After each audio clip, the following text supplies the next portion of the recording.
Hello, Prime Sports hits your airwaves again. Good evening and welcome to the reference point of sports making events in Cameroon, Africa and the world over. In today's edition of the program, beautiful friends of the television, we shall be paying attention to the election of former indomitable Lion striker Samuel Etoo at the helm of Cameroon's top job. As far as Fecafoot is concerned, it all came as suspicions.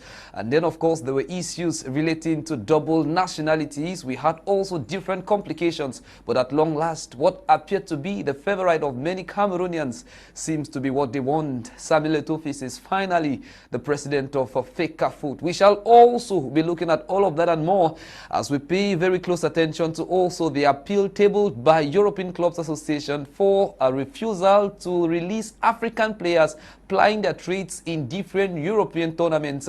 And according to them, it's as a result of the devastating effects brought about by the COVID-19 pandemic. Also, in today's edition of the program, we take you into the old continent to look at the draws and the redraws of the round of 16s of the UEFA Champions League. And yes, we shall be paying attention to the retirement of former Manchester City legend Kun Aguero. For all of that and more, we've got experts, the best of sports brain in our dispensation. They call themselves the New Deal. They are here, of course, ladies and gentlemen, to bring us up to speed with all the developments and more as far as sports development in Cameroon, Africa, and the world over is concerned. We have with us, making his debut in today's edition of the program, he is Ngome Micheal, sports journalist and writer with Dream FM Radio 89.6 in Boya. He joins us body and soul in today's edition of the program. Ngome, it's a fine feeling to spend tonight with you on Prime Sports on My Media Prime Television. Good evening to you and welcome, and thank you so much for accepting the invitation to be with us in today's edition of the program. Good evening, Rene, Isah, and good evening to all viewers of Prime Sport and viewers of My Media Prime. And also, many refer to him as the encyclopedia of sports making events. He is the best. Mr. Enoako says his brain is like a machine. Teke Jemea, sports writer with My Soccer 24. He joins us body and soul in today's edition of the program. Teke, good evening and welcome. Yeah, good evening, Ewane, good evening to Ngome, and good evening to the televiewers out there. Ladies and gentlemen, that of course makes tonight's panel, and we shall be dwelling on many issues. Like we told you, it all came like rumors, then speculations, and then complications. Cameroonians could hardly even believe the news that Samuel Etoo had tabled his documents to stand as the president of the main football governing body of the country. Yes, at long last, it was true, and then came suspicions and complications at the level of double nationality. We also had impressions from different camps citing that probably he wasn't the best. But at long last, Cameroonians have Samuel Etoo as the president of the football governing body of the country, Fecafoot, and he's been in office for close to 1 week now, making lots of changes, and Cameroonians very much appreciating some of these changes. First things first, Teke Jemea, you've been closely following the activities of Fecafoot. You traced the developments as well as every single step of this election right up to the point Samuel Etoo was elected president of Fecafoot. Let's start by, finding out your reactions, your feelings when you eventually received the news, when you saw the declaration that Samuel Etoo, the former indomitable Lion striker, had just been elected president of Fecafoot. What reaction did you have? Well, I think when you look at the elections proper, you understand that Samuel Etoo, he was the most popular candidate among the 4 remaining candidates. Though we had Bobonjia, who was the incumbent, and so it was a tete-a-tete fight between the 2 gentlemen. And it came to a point where when you look at Samuel Etoo, he actually played his cards so well as far as the elections are concerned, because when you look at the events leading to the elections, you understand that Bobonjia was already leading, because should that election be held before Saturday, then Bobonjia would have carried the day in a landslide victory. But however, Etoo had to play the cards and play the politics so well, and believe you me, politics is appearance is not reality. And so what actually happened on the 11th of December out there at the Monfebe Hotel was a kind of mystery that a person who is leading from the opinion poll has 7 regions already in his pocket, and come the election, it was the reverse. And so we doubt ourselves what actually did Samuel Etoo play. He played some good politics from Friday to Saturday. Some good politics were being played because we understand that normally the first vice president was supposed to come be an Anglophone. So that was where we think that Etoo had a grip as far as the elections were concerned, because to bring somebody like Madame Celine Eko on your side to vote for you, whereas she is a fanatic of Mbonimpa in terms of relationship, and we understand that Madame Celine Eko is today because of Mbonimpa.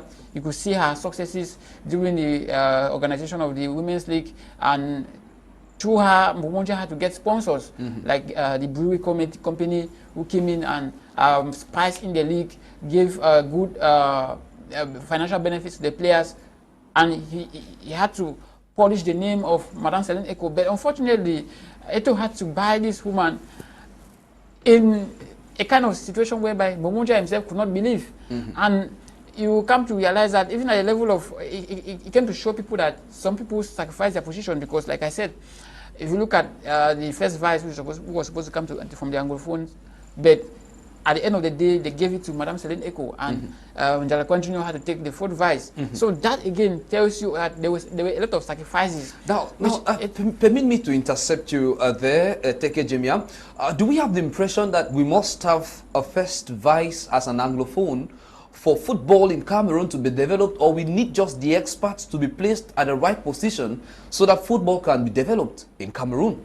No, that's always been the politics that has been involved in the Cameroon football. Once a francophone or whatever, the Anglophone must follow suit as an assistant. That has been the problem. That has created much problems today since Iya Mohammed left, because John Beginning Day was the first vice, and so they were thinking that after Iya Mohammed left, John Beginning Day was to be the one to take over Fecafoot at that time. So that was the problem that has cracked up to this point in time where we find ourselves organizing elections here and there. And so today we saw that it was a differential change of story, because we knew that it was to win the numbers, because politics is about the numbers. And so for Etoo to get the numbers that he had to do the sacrifices that he did. And luckily enough, or fortunately for them, the Njalakwan Jr. had to accept such an offer, and believe me, he took it, and Madame Celine Eko had to come in as the first vice. And so it was a shocker, and we say the popular vote or the popular opinion counts. It's all about the influence too of the masses, because I think that the masses also had influences for this election, as well as the media and external forces like former players, current players like Rene, all those guys also gave their backing, and so we also influenced the election and as well as the delegates. Ngome, you are a sports writer, you are a sports journalist, you work out there in the Southwest region. When you saw Tofis declared president of Fecafoot, and moments later you saw his executive committee also elected, when you take a look at this executive committee, what impressions are you left with? I mean, Cameroonians of the impression, a lot of Cameroonians are of the impression that we're supposed to have an English-speaking vice. Yet we do not have that. But what is left with the daunting task or daunting question of finding out if it's actually supposed to be that a vice is of English-speaking and maybe not really that good in terms of delivery? What's your assessment of, your assessment of the current executive? Well, Rene, Isah, when you look at it critically, you understand that no matter the situation, no matter the order in which the various executive positions are held by the different members, I'll try to look at it from more what I would term it as the development perspective, because coming from the Southwest region, where it was a New Deal government that overrided the old one, same as at the helm of national elections, you see that they are out to rebrandish the nature of football in not only some particular regions in Cameroon, but they are working for the entire good of football in Cameroon. And no matter the chronology within which they operate, you have to bear with me that I'll look at it from the perspective of the positivity that will come as a result of these persons at the helm of it. Jemea rightly mentioned about Celine Eko, someone who has understood the nature, the facts, and has navigated the world of football in Cameroon, especially bringing up a juicy Guinness Super League which just ended, and we saw awards follow suit, and we understand that she has been in it, and Njalakwan Jr. appearing as the fourth vice president, we equally see that this is someone who comes from a lineage of a football family. It has been at the helm of a noticeable name, a household name that suddenly dropped off of the top rankings out there in Elite One football, but still has that spice in him and that zeal in order to move football to the next level. So irrespective of how the executives are ranked or how they are positioned, I think we should stop looking at where they come from and what they have to what they represent, but wait to see what they offer and see if football in Cameroon, as we are all hoping and aspiring, should take a twist in the right direction under Samuel Eto's. Ngome, still with you, would it be too early for one to start citing what needs to be adjusted, what needs to be done, where it needs to be done, and how it also needs to be done as far as Fecafoot, the development of football in Cameroon is concerned, and also the well-being of players? Because we need to pay attention. So where exactly, yeah, we may have the impression that it's too early, but when we look at the time frame within which the new executive have to work, 4 years, and when we look at, you know, their memorandum, when we look at what they put forth as propaganda to win this election, 4 years is basically little time. So where do they start from? They say a journey of 1,000 miles begins with the first step, and when you look at it, these are young people, and for the very first time ever since this position, that is Fecafoot president, was created in 1957, if I'm not mistaken, you see that it's Samuel Etoo, and a legendary player not only in Cameroon but in Africa and outside the world, is the second former player to hold this position after a certain Pascal Owona did so a long time ago. And when you look at it, this is a young and vibrant young man in his 40s, if we are to go by the cliche that says life begins at 40. Samuel Etoo will have to begin his new job and continuously working continuously, because we've seen him work successfully to where he is now, and it doesn't stop. The executive, and not only the executive of the national Fecafoot, but it has to, we need to feel this impact, the impact of football from the national level of Fecafoot to the domestic leagues, because when you look at it, you follow the national and national interpools which just ended. We saw prolific teams coming from the various 10 regions of Cameroon, showcasing good football talent from the grassroots level, and you see that they have something to offer. We have Bafoot Rangers and Lausanne FC and the other team, Gazelle from the north. You see what they produce. We begin to understand that there are some hidden ingredients, there are some potentials buried under football in our grassroots level. So we need to explore them, we have to unveil them, and when we get to understand this, then we'll know that the work at the helm of Fecafoot has to begin right away for the effects to be felt, not only after 4 years. I think we should be able to understand that Samuel Etoo was the right person 1 year or 9 months from now. All right, so 1 year or 9 months from now would be enough time for us to make an assessment. I'll come back to you, Teke Jemea. The question is, has Samuel Etoo not successfully dribbled, you know, the English-speaking regions of Cameroon by offering them the 4th vice position? No, he hasn't. When you look at it, is the way it is how his strategy works, because it's all about politics. Had it been he never did that, he had to allow that to happen, to give the first vice to maybe continue as the tradition has always been, then maybe he wouldn't have won the election. So I think what we should be looking now is the various things that await Etoo as far as the elections are concerned, because he has won, and he is the 18th president of Fecafoot ever since his inception into play in the 60s. So I think at this point in time, Etoo has the yam and the knife as far as football is concerned, because whatever he does, which does not in any way affect Cameroon football positively, his reputation or whatever he has done in the past as a great player on the pitch will be watered down. So now he needs to focus on what he has at hand. It doesn't matter whoever works with him. Cedrick is a very fine brain in terms of football development in the country. Same with the other guys who make the executive committee. So I think that what we should be looking now is the next 100 days. because Etoo has already made his manifesto known, had to come out with the restructuring of the federation, making the federation having a financial source of power, I mean source of revenue in terms of bringing in sponsors, new sponsors for the federation, and also try to mobilize players in terms of enhancing the skills of players, youth football and the rest, and also coming out with a structured league, promoting football in all spheres, like women's football, youth football, as well as the various professional leagues and amateur leagues. That is what, and then make the national team more competitive. All the national teams, because at the level of the past 2 years, we've seen the women's teams or the women's national team crumble in terms of their performance. Even the Indomitable Lions too, they don't play attractive football anymore.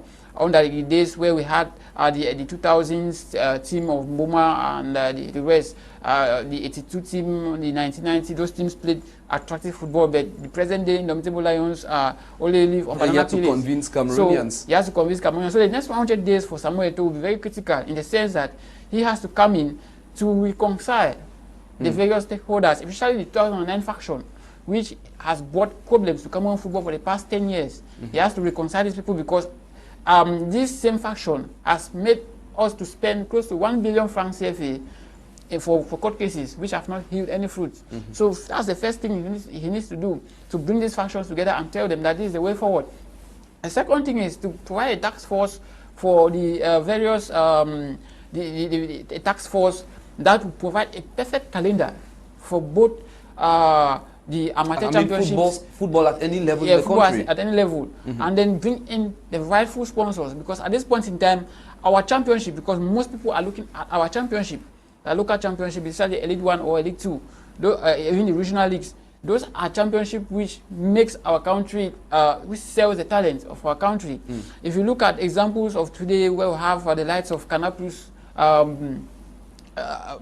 having a broadcasting right over the Ivorian League 1, a scout might sit somewhere and scout a player because they have the visibility. Yeah, they have the visibility of Canal Plus. And so I think that is where we should be looking at to revamp our football in terms of bringing in a competent TV broadcaster or a media broadcaster who can actually sell or market our talents. And that is what we should be looking at.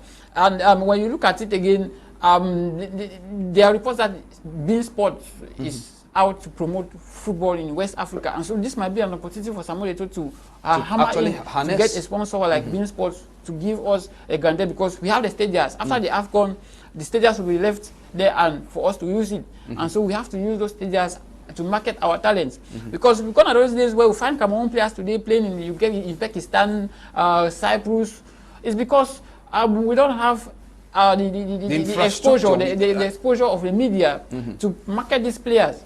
We always depend on videos, which sometimes are amateurish. But when we bring such videos like, such TV broadcasters like Bein Sports and the rest, or even Canal Plus, they will be broadcasting matches. And it will not only end at the level of broadcasting matches, but you end at the level of a long way to sell the talent. Preview of matches, talking about review of matches, build up to match days. Exactly. Those are how you sell your talents. And this is why eventually attract more sponsors. You find in Ivory Coast, you find most of their players are found in the French league, because the scouts actually watch those videos and they see the talents and they give them contracts. So that is what is lacking in Cameroon football, and most people are trying to look at it and say, okay, Samuel Etoo has come, because remember I told you that should he fail to take Cameroon football to another level, which is positive, it would derail every achievement Etoo has done. And another challenge which he might be facing is the issue of the Cameroon Cup. That's why I say the task force to create a perfect calendar. Now the Cameroon Cup is more of a political game. Now, I think he should go the English way, maybe create a League Cup, which a person who wins the League Cup who goes to the Confed Cup and allow the Cameroon Cup, whenever they want to play it, is their business. But he should create a competition that might, or that can provide a champion that will go for the Confed Cup, so that the calendar should not be in such a way like what happened to Edin 3 seasons ago, where they had to win the Cameroon Cup, but they could not meet the CAF date. And so CAF had to reject Edin And that particular year, it was only UMS that went to the interclub competitions, and so we failed. So the results were that very is where unpleasant. we are looking at. So we have. All right, we're going to be coming back to you there. Sorry for the interception. You just evoked the issue there of reconciliation and made mention of the 2009-10 faction. I'll be coming back to you. Many observers are of the impression that Etoo being elected at the helm of Fecafoot and vis-a-vis the reconciliation aspect would see the likes of former or players who had, declined playing for the national colors come back, the likes of Joel Matip, the likes of Nicolas Nkulu and many others. Would you endorse such an argument to see some of these ex-players come back? If yes, why? And if no, why would you not?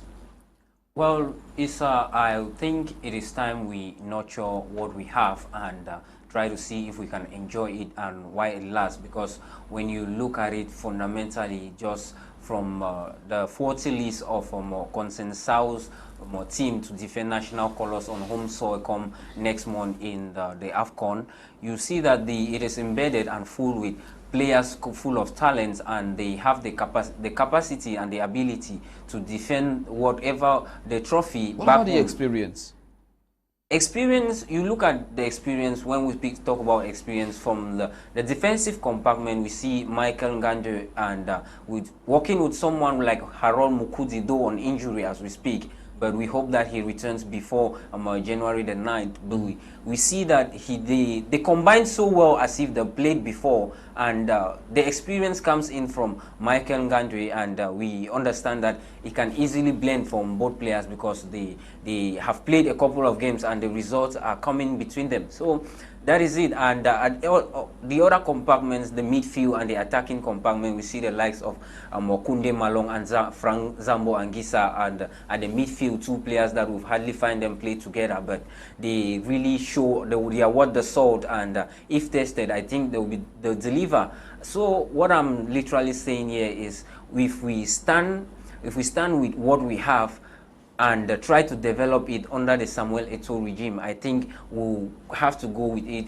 If we go with it, we'll produce the results. Because when you look at it, Samuel Etoo, he is that player who has played football not only in Africa. We all know his exploits with FC Barcelona and Internazionale of Milan, that is Inter Milan. You see the records with him are coming, and he knows what is there. But we should equally understand that Etoo will not have a direct say in the coaching affairs of the national team, but Fecafoot as an entire body, and they are various institutions. As an institution, there are various segments that are in charge of delivering or affecting that who occupies a particular place and signs out certain decisions. But bringing in former players, the likes that you've mentioned, I think will not do any key good to the team so far, because if you look at it, the games we have played so far and the matches, the records that we've had with this team, though we still have a final one to be selected from the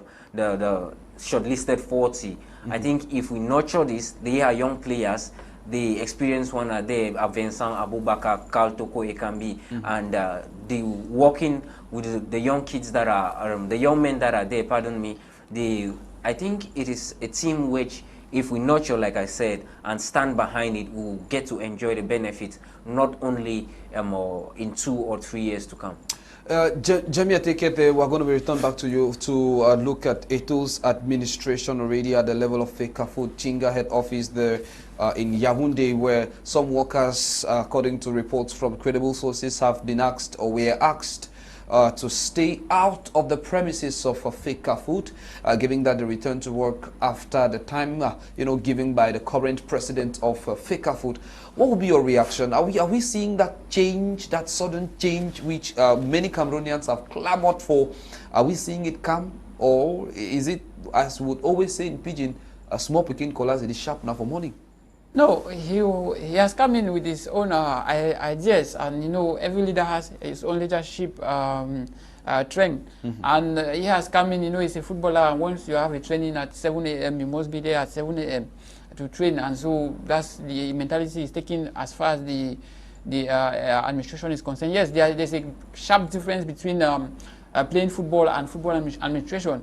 They are different, but now it is a challenge to change. They say all habits die slowly, and so it's going to take a little while to see that late coming at the level of the federation is well adjusted.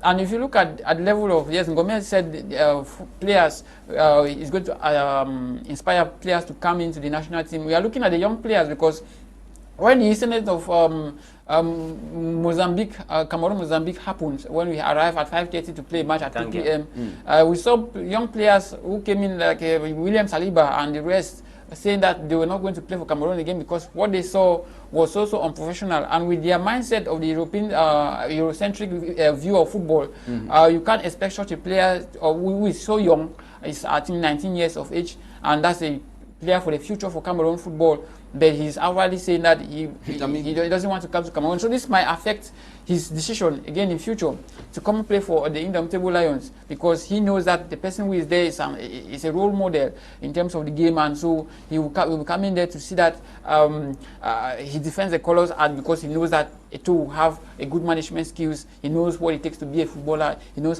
he knows what it takes to maintain a footballer and make a footballer perform on the pitch. But now Etoo needs to do a lot of sacrifices, because at this point in time we will look at the situation where these things of bottlenecks between Fecafoot vis-a-vis Ministry of Sports, who controls the national team, those are other aspects of the challenge. We are looking at the in-house of aspects of punctuality at the in-house level. And who even eventually becomes coach of the Indomitable Now Lions. we look at the level of what should Etoo do in terms of galvanizing the national teams, in terms of going for match days. He needs to take a lot of sacrifices, because we have a situation in the country whereby Fecafoot doesn't sponsor these national teams. It's the Ministry of Sports. And so that poses a problem between who actually is to take care of these national teams. You find a situation whereby money is supposed to come from the Ministry of Sports to the federation and goes to the national teams. And that was exactly what happened because of that dichotomy. We had to face challenges in Mozambique and in Morocco. So what Etoo needs to do is that he needs to be proactive in terms of carrying his activities. Enhance some autonomous nature as far as Fecafoot is concerned. That is, if a national team is about to qualify and such things happen like that of Mozambique, he should take the responsibility as a FA president to even provide a jet or something to ensure that help everything moves facilitate smoothly. transposition of because players. Should he not do so, he might end up having these loggerheads, and which might not give him the desired objective. Tarnishing the nature of the color of his All right. We're going to be coming back to you guys. There we have persons who are tuned and they are channeling in beautiful text messages into the studio tablets. And this one reads, good evening to you in the studio. It's Phone Hour Kelvin III in Yaoundé. First, I enjoy the outfit of the panel and especially the host. We are glad that he took over the presidencyship because he is straight and young. He will promote and encourage Cameroon football, especially for the young footballers. I am glad to be ready to meet him, Etoo, tomorrow at the Presidential Guard Field, because he's invited to attend the final military game of the Presidential Guard Corps. And as my place, as the only Fon from the Northwest, I have a lot to tell him. Thank you so much, Fon, our Kelvin, watching us somewhere around Cameroon's political capital city of Yaoundé. For those who are just tuning in, you're on to Prime Sport on My Media Prime Television, your reference point for sports in Cameroon, Africa, and the world over. For those who are just tuning in, you've not missed the muscle. You're on to your very beautiful television program that comes up on this and every Thursday, 9:30 to 11 p.m. And we bring you up to speed. We put you at rest with what has made news in the world of sports across Cameroon, Africa, and the world over. We've been looking at Samuel Etoo's election as president of Fecafoot, and we are also looking at some of the pros and the cons as far as his presidencyship is concerned. We shall be looking at that in subsequent editions of the program. Straight away, we take our interest onto something else. Viewers, we shall be talking about the appeal tabled by some European Club Association. to the World Football Governing Body FIFA in connection with the current challenge brought about by the COVID-19 pandemic. And according to the ECA, that is the European Club Association, African players should not be released to come and participate in the Africa Cup of Nations. And according to them, Africa does not have all the logistics to better contain and manage the challenges brought about by the COVID-19 pandemic. And that, of course, is one of the worries the Confederation of African Football has brushed aside, saying it is inadmissible. Yet FIFA is to react as far as that is concerned. That has given us the question, how small is AFCON? That's the question for you, Ngome Micheal. How small is the AFCON? We have an association in the old continent, Europe, saying that players, expressing their disinterest to release African players to come and participate in their own game. And that only reminds us of the reactions there of the manager of a popular football club in England, who said in January there would be a small tournament in Africa.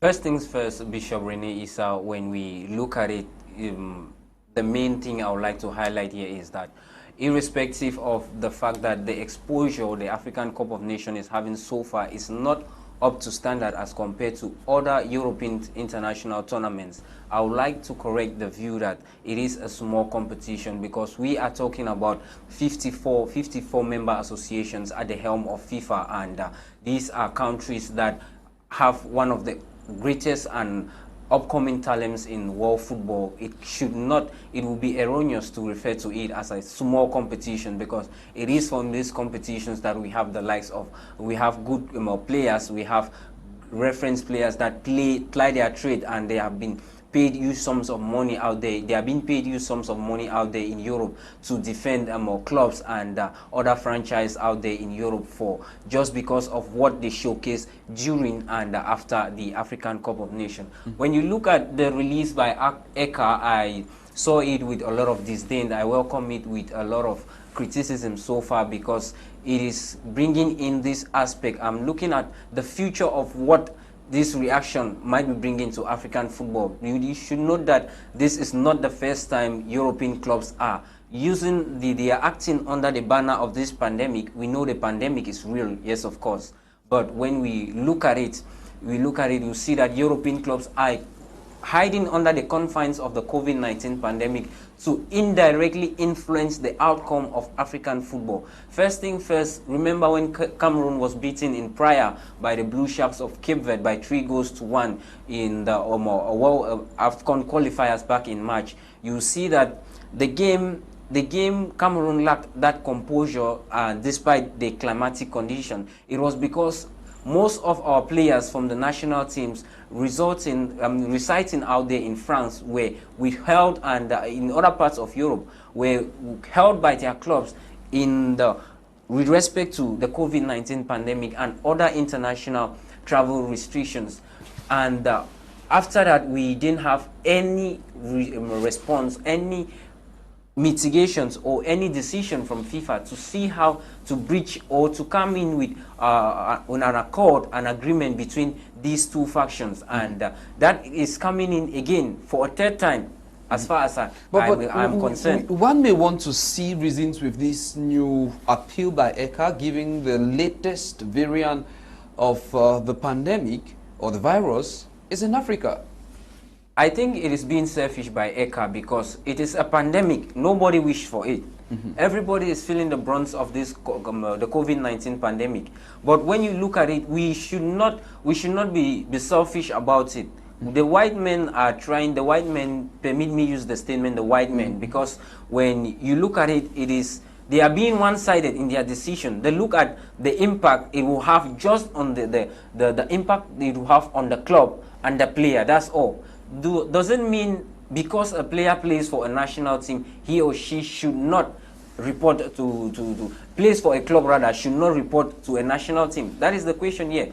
We should rather find ways in which we try to merge our opinions and come up with a consensus to see how we live with football. Football is a uniting game. It brings relief amongst us. despite the hardship that is going on. So we should try to see how we come into a consensus and manage our players both from the national team and the club, despite the fact that the benefits come more from the clubs because players play majority of their games while with their clubs. But that should not be a reason why they should be withheld completely from participation in an international tournament and an African Cup of Nations for that matter. This is a competition that didn't start just today. It has been existing for years. So the opinion from the European club associations too, we hope more players based on the fact that we don't have standard medical care facilities, or we have not, African countries have not been respecting COVID-19 protocols so far. I think it is demeaning because when you look at it, we've had successful World Cup qualifier games without any prior complications and all the likes. We equally had African Cup of Nations qualifiers. So, and as we speak, we have the FIFA Arab Cup that is ongoing. It involves African players that equally ply their trades out there in Europe, and they are playing for their respective countries. So we should look at it. The clubs should come together and look at a way that we all go through the game of football that we love so much without anybody being cheated, feel cheated. We should go in for a win-win situation. All right, we're going to be coming back. Teke Jemea, that's the request by Eka, and it has left many people wondering, well, one may start having the impression that AFCON is a small tournament. What would be your reaction as a sports analyst? You've been following African and the world sports for more than 10 years now. Seeing such a reaction, seeing such an appeal, how did you receive that communique? Well, it is the issue of the COVID-19 pandemic. People are about to use it to do their personal interests or to achieve their personal interests, and that has been the tool by the European clubs to tarnish the image of African football. I will castigate to me I see like a conspiracy, because when you look at it, so like Ngome said, it all started in March, and when you look at the events that came in March, where the French clubs had to decide not to release their players for international duties, and we had to lose some key players in the national team. FIFA is the issue is FIFA is yet to even react to it, and also what is expected of the players themselves if they are not released to come and defend their national colors. Should they not have a statement? Can they not also say something? Well, it becomes difficult for you to say something because it is somehow a conspiracy that I think the European clubs, especially the French clubs, are using that, like the media house RMC is a media house that is being used to tarnish, to protect this conspiracy, because they even went further to say the AFCON has been cancelled because of the COVID-19 pandemic, whereas this COVID-19 pandemic is more visible in Europe than in Africa. That is where we ask ourselves the questions, that if you are saying that Africa doesn't have the rightful facilities, then how come you have the rightful facilities and you have the highest number of cases in terms of COVID-19? That's an irony, and that's a conspiracy in terms of tarnishing African football. Now, when you look at even at a level of in June, we were forced to postpone our AFCON World Cup qualifiers, whereas the pandemic was more terrible in terms of the number of cases in South America and Europe, but they played their Copa America and the Euros, whereas we in Africa never had any devastating effect of that COVID during that period. But we were forced to push our World Cup qualifiers to September, and even at the level of September, some players were being denied because of COVID-19 travel restriction ban. So all that put in place, FIFA has already made the protocols clear that once you are leaving your team to the national team on duty, you have to be quarantined for 5 days. That's the FIFA rules. So why is the European clubs trying to say we don't have the rightful facilities? Do they tell them that we don't have the rightful facilities? We have. It's just that these are things that Africans or the people who lead African football needs to come and castigate. And I enjoyed when I heard one of the officials of the COCAN saying that he debunked all those messages saying that the AFCON has been cancelled. At a time when we have Veron Musengo Omba, the staff secretary general, is coming to the Olembe Stadium to try to encourage the local organizing committee to carry on with the AFCON preparation at a time when they are calling the referees, 64 of them have already been shortlisted ahead of the AFCON, and already the decoration of stadiums to start maybe by next week. Then you come in and you say clubs will not, they're threatening because threatening not to send out players. These are things that at times the players too are also foolish, because when I look at the instance of Nsah when he was being called for the last AFCON World Cup qualifiers, he said when he comes to Africa, he contacts malaria. What kind of malaria are you contacting where you are called to come and defend your own fatherland? Those are things that these clubs are using to manipulate these players. And because we have that happening almost everywhere. To make them believe that Africa still remains a one-man's grave, like history tells us. Yeah. But whereas that's not true. We have good facilities and we have people who can do the job. It's not that, yes, we have our own lapses in terms of how we manage COVID-19. Maybe we don't take it serious. And maybe they won't even go as far as manage some of the players. We don't take it serious, but the thing is not as alarming as you have in Europe. So we should take our normal steps. They say you treat a wound based on the seriousness of a wound. So you don't expect us to apply the same protocols in Europe where the pandemic is more alarming than in Africa. You can't expect us to do that. We work based on what is on ground in Africa. So I think that the Europeans should allow our players to come and play their football. And I expect that CAF should make a statement like making sure that this thing doesn't happen again, because these are things that tarnish the image of African football. African football has grown to a level where we need to start respecting Africans because they have produced players. If today they are saying that they are trying to rubbish Africa, France won the World Cup, about 90% of their players were from Africa. So we should stop all these their kind of propaganda conspiracy saying that African football should not have a taste it deserves. They are trying to put it down. And this is the irony again. Sky Sports have won a broadcasting right to broadcast the AFCON. Where are they? What kind of that's why I said it's a conspiracy somewhere that is about to occur, but CAF needs to take its responsibility and say enough is enough. Does this endorse the argument by Mario Balotelli, Ngome Micheal, that African players playing their trade in Europe should pack their bags, return to Africa, develop their own league, and invest their efforts and talent in their own league? Does this endorse that argument by Mario Balotelli? Well, to an extent, you see that the idea of Africans coming back, African players coming back to the continent and develop the football out here in the on the African continent.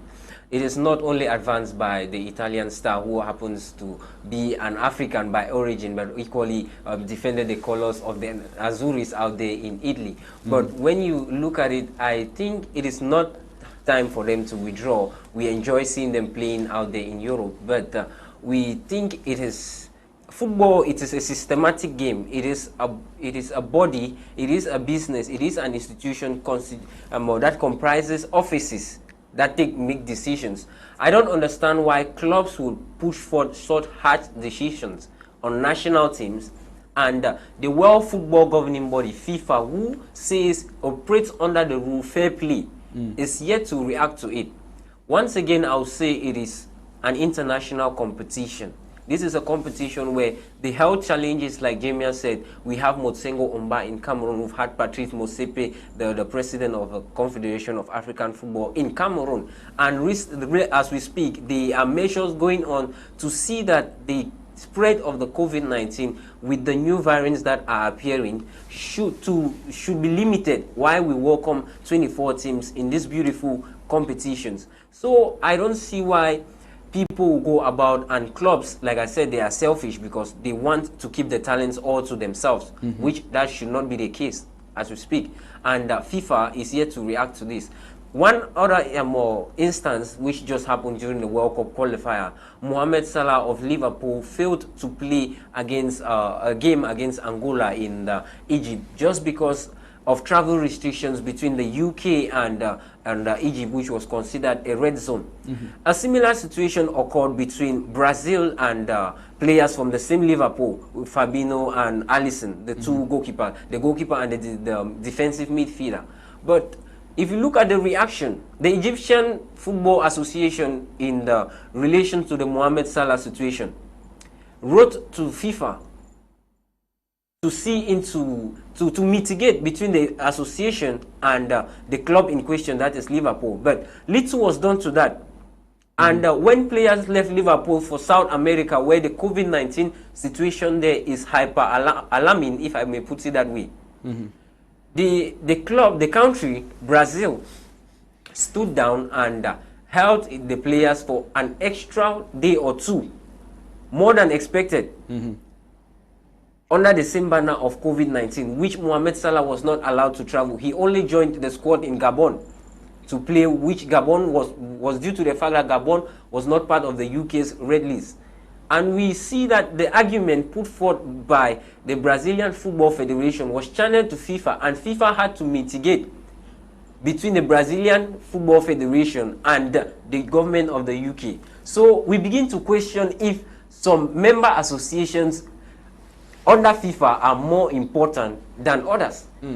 That is it when it comes to this issue. And this is another more incident sufficing again. So we don't know if each time Mr. Infantino comes in to Africa is to harvest or to weaken us in order to strengthen the white people. These are some of the things, and like I said, this decision, it is a one which, though players might have to, players who would like to participate in this competition may take the stringent decision of participating in the competition, but we should also know that they are out there, they are professional players, they work the money, and he who pays the piper, he takes the tune. So it should be, like I said, it should be a situation where we go in and all the bodies should go in to a table and discuss on how these should be attained, because it becomes discriminatory. Look at the case, the FIFA Brazil and FIFA Egyptian FA situation. It is clean and clear that some members at FIFA seem to be more important than some others. Confederations, some sections of the world appear to be more than others, than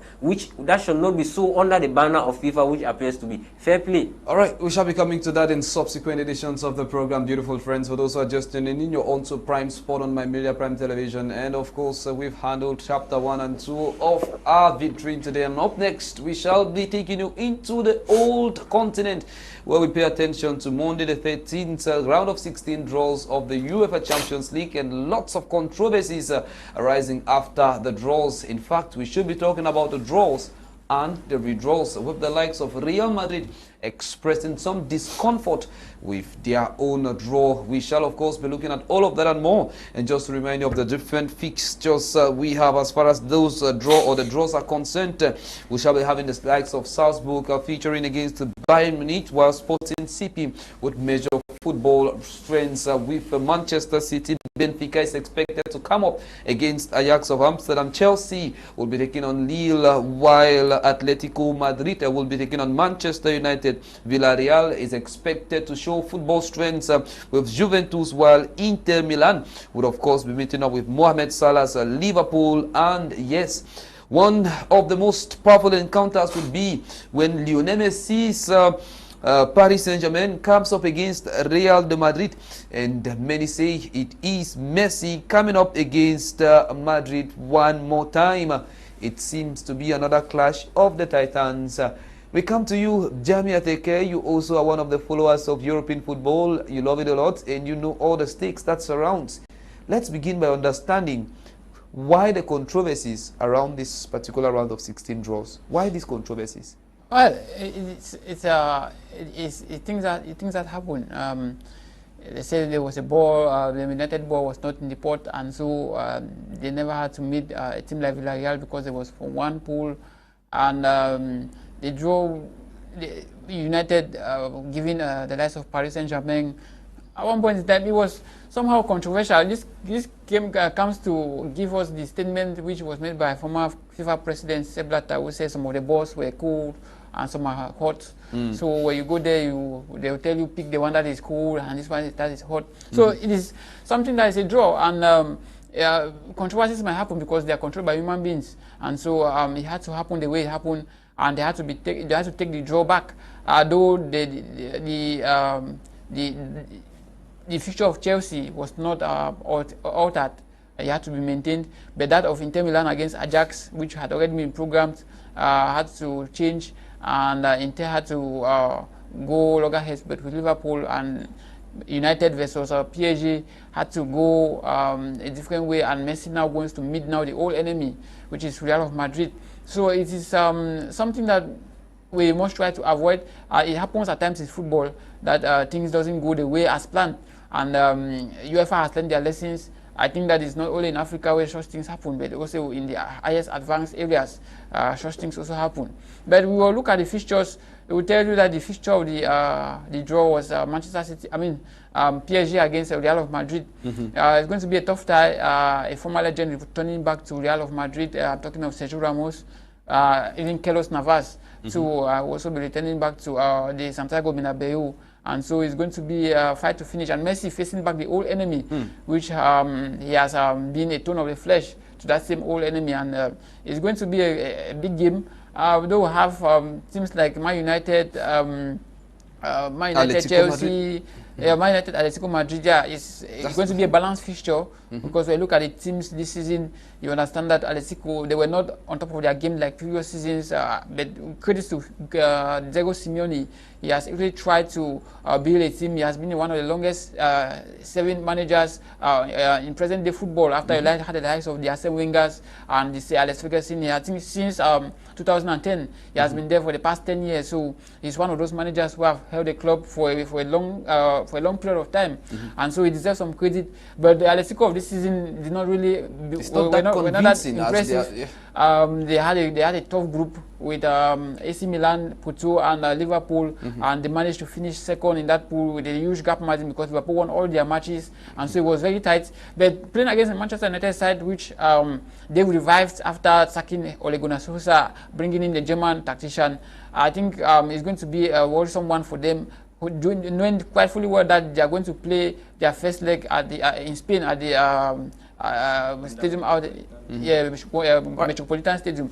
And we look at the fixtures, you understand that the likes of Manchester City, Bayern of Munich have easy draws as far as to the question that we have some familiar draws, the familiar fixtures, of course, the likes of Sporting Club and Manchester City, with controversies also surrounding this particular fixture.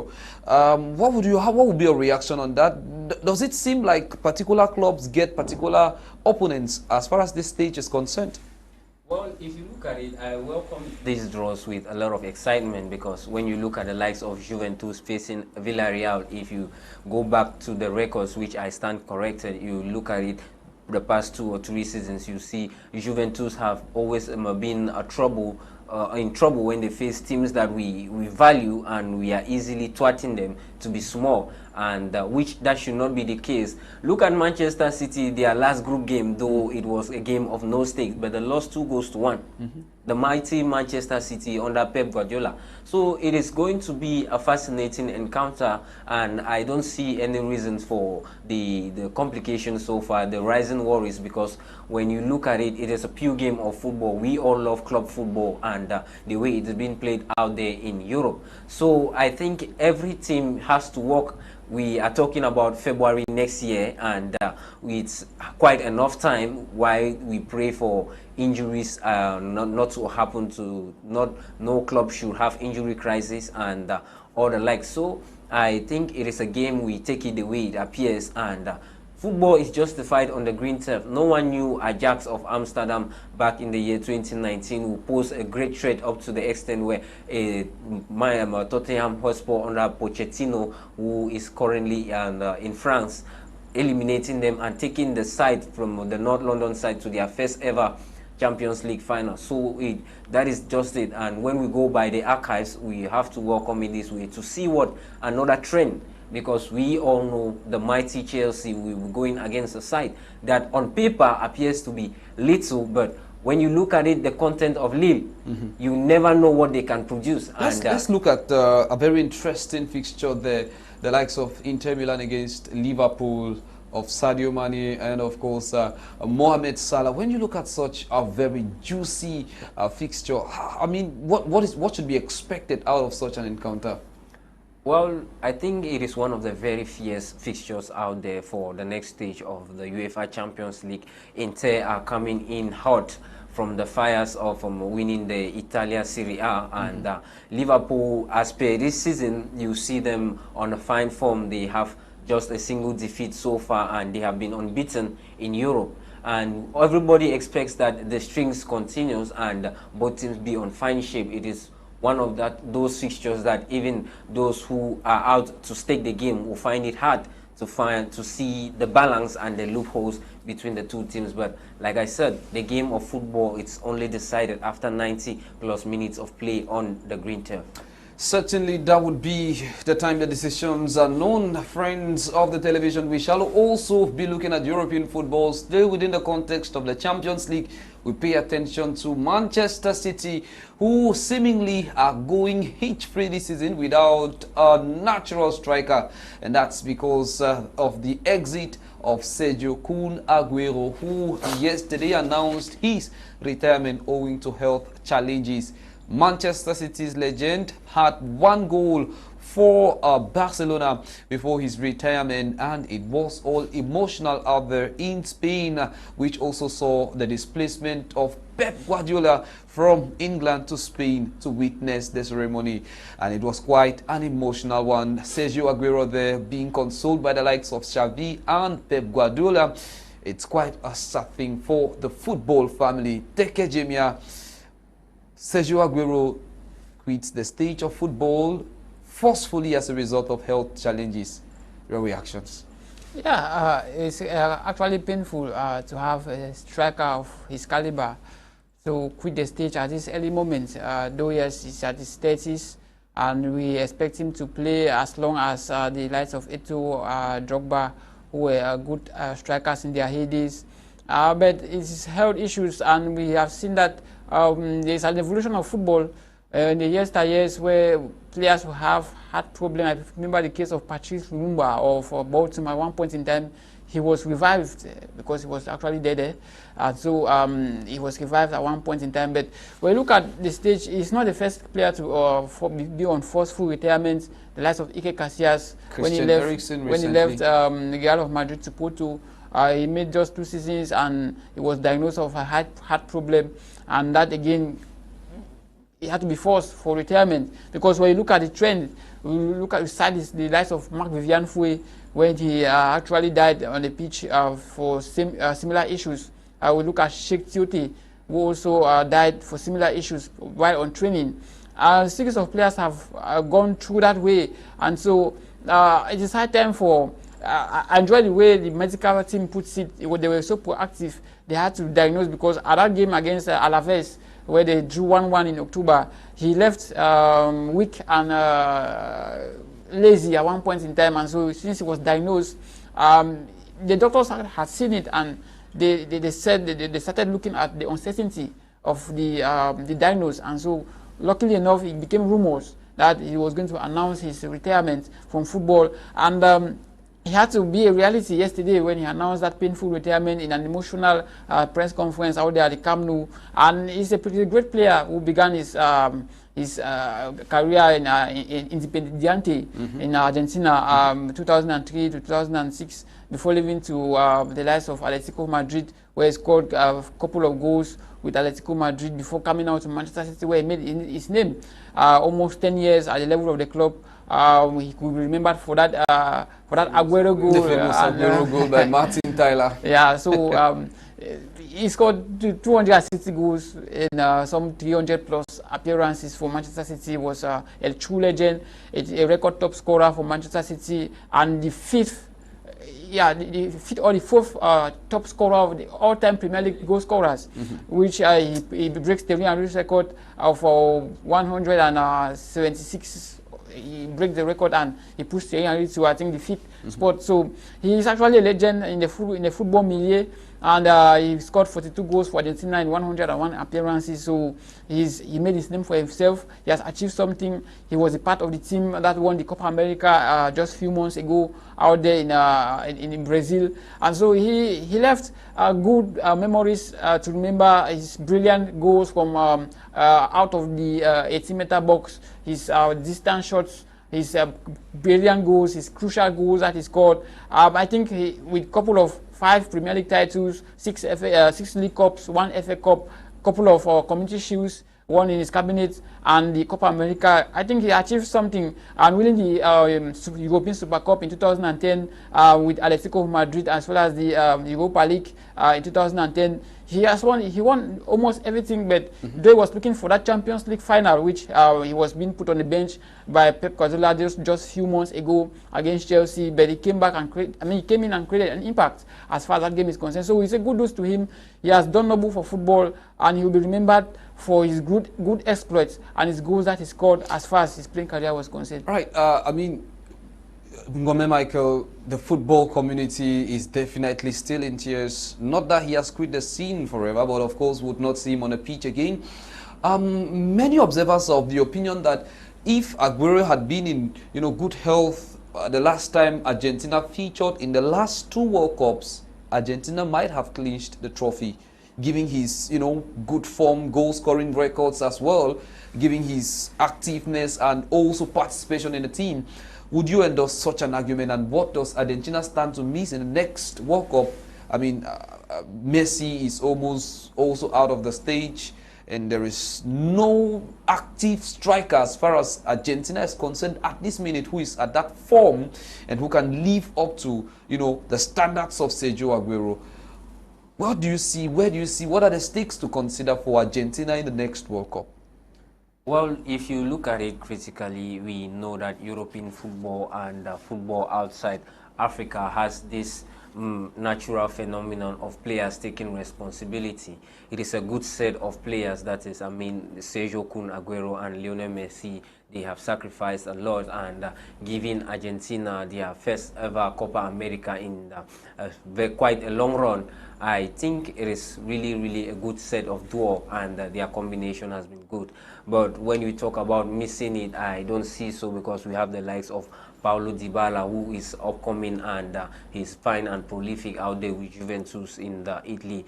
I see it as not only, I don't see Aguero's retirement as a shortcoming, because he has been a good player. The successes count for himself, and he has plied his trade with a lot of passion. And the records will keep speaking for Aguero, though it's a forceful retirement. But Sergio Kun Aguero, the football fraternity will forever remember him, and Argentina as well. They literally stand nothing to lose so far, but it is just that fact, that enthusiasm, that love for Sergio Kun Aguero, which might not be there to see him play for Argentina anymore. But I believe his impact will be pulled up from the stands for his national team.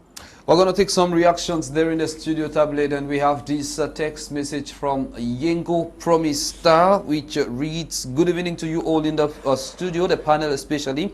I think the people of Europe are using Africans," and he says, "Let's take a look at which continent has been ravished the more by the COVID-19 pandemic." The message there is coming from Yengo Promista, who is watching us somewhere around Cameroon.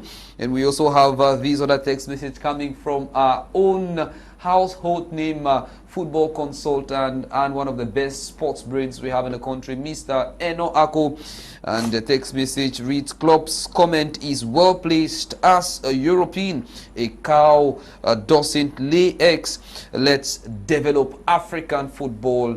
That is the call made by Mr. Eno Ako, who also is watching us all the way from Cameroon's political capital city of Yaoundé, to be very precise, somewhere around the Paul Biya Stadium. Friends of the TV, we are planning to part ways as far as this particular session of the program is concerned. We shall also be looking at some of these reactions we've had here in the studios. When Mr. Enoako talks of developing African football, very briefly, Jemea Teke, where do we start from? It's a very big dice, it's a big concept. Where do we start from? Yeah, it has to start in terms of us looking ourselves in the mirror and tell ourselves that we are second class as far as world football is concerned. So it's high time for us to start developing our own football. Because if you look at the last time an African team performed well in the Club World Cup was in 2011 when Ali played, Tupisang Masembe played the likes of Inter Milan, and they lost. And Al Ahly recently they played the final against Bayern of Munich. Also, so it has not really been easy. So Africans themselves, if you hear Infantino, there is no money that come from FIFA that has helped in developing football in Africa. I will tell you already clear that no money. Even Sepp Blatter himself confessed that the worst thing he did was to give the Africans the World Cup. That again, it tells you that Africa has no place in world football. Those are things that Africans, FA presidents need to take into consideration. That these people do not actually love us, but they are coming here for their votes at FIFA. That is what they are coming here. So if Infantino is saying that he has to give us $1 million or $1 billion to develop our football, that to me is crazy, because us Africans will continue to be as beggars to do this European controlled organization, because the European controlled organization, because Europe gives at least 70% of what comes from FIFA, and so what FIFA gets, that's why FIFA cannot talk when UEFA talks. And so that, to me, Africans need to take their responsibility, because it's even a shame that Africans do not even mention the name Africa, or African leaders do not even mention the name Africa when they meet in Zurich, Switzerland, for FIFA congresses and assemblies. They cannot even mention that name, Africa. That is where the problem lies, and this is why you see they use us like rags and tell us what to do, and we do them. All right, look at what is happening where an election is taking place and you are picking a candidate for us. Those are things that how can that develop our football? Because if we are saying that you are the ones to pick our own candidates, like Musepe coming in, he's a far-right handpicked by FIFA. Same with Ahmad, but because Ahmad had to break in the... we're going to be coming to that possibly in subsequent editions of the program. Producers indicate we are headed towards the end of the program. I mean, Ngome, very briefly, Samuel Etoo has won the elections at the helm of Fecafoot, and clearly we had indications that CAF and FIFA had handpicked a particular candidate. Now that we don't have that candidate at the helm of Fecafoot, do you see any stumbling block in the no distant future? No stumbling block so far, because I think many have welcomed Samuel Etoo as the messiah of Cameroonian football. It has been said on several platforms, so it is left onto him who has the mantle to perform the duty and make the changes. And going by the popular saying, to whom more is given, more is expected. So Samuel Etoo, the battle of command is onto him, and we are waiting. Cameroonians are waiting, and you look at him yesterday. He was in Sangmalima. You see the south region. You see the population that rallied behind him. It shows that everybody is happy, and the changes are being expected. And like I said, 3 to 4 months from now, we should be expecting to see a Fecafoot president who will be able to stand before the press, stand before my media prime, and say he has been able to do this, and we plan to do more to enhance Cameroon football to greater heights. Teke Jemea, we are very grateful you came, and we thank you very much for taking upon the daunting task to be here. Looking at your camera, what word, what message would you have for the new executive at the helm of Fecafoot? Well, one message is they have challenges, restructuring of the federation, coming out with sources of revenue for the federation to make the federation more vibrant, not to depend on the government, to come out with a structured league, perfect calendar, a task force. That is what we should be expecting for the next 100 days.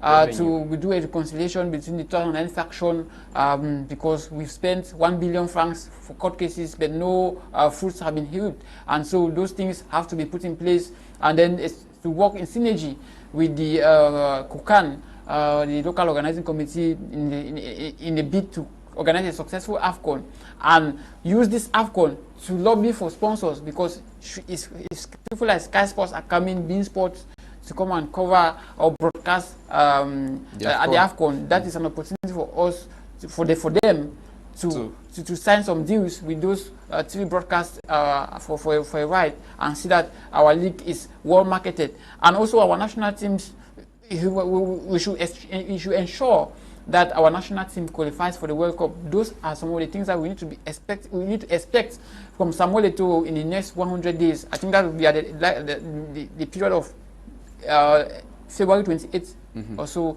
We should expect all these things being God done. willing, we shall be here days. to assess what Samuel Etoo's Fecafoot's boss would have invested for during his first 100 days in office. We are grateful you stay with us, ladies and gentlemen. We've had the best of sports brains. Look for us, what we had for you in today's edition of Prime Sport on My Media Prime Television. We looked at the election of Samuel Etoo at the helm of Fecafoot. Thereafter, we took you to the old continent, where the European Club Association is calling on FIFA to suspend the Africa Cup of Nations, citing the coronavirus pandemic and its devastating effects, as well as Africa's inability to contain some of these effects. Also, in today's edition of the program, we took you to the Monday 13th of December's round of 16th draws of the UEFA Champions League, and also paid attention to the life of a legend, Sergio Kun Aguero, former Manchester City striker who retired just recently. We have been for you this evening Jemea Teke, sports writer for My Soccer 24, and of course Ngome Micheal, journalist, sports journalist at Dream FM 88.9 in Boya. For presentation, my name has been Bishop Rene, saying thank you all for listening. Keep watching beautiful programs on My Media Prime Television. We shall, of course, be with you next week, Thursday, God willing. Remember, a broadcast or a rebroadcast of this program is coming up on Saturday at exactly 11 o'clock. Stay with us, and God bless you. Have a restful night.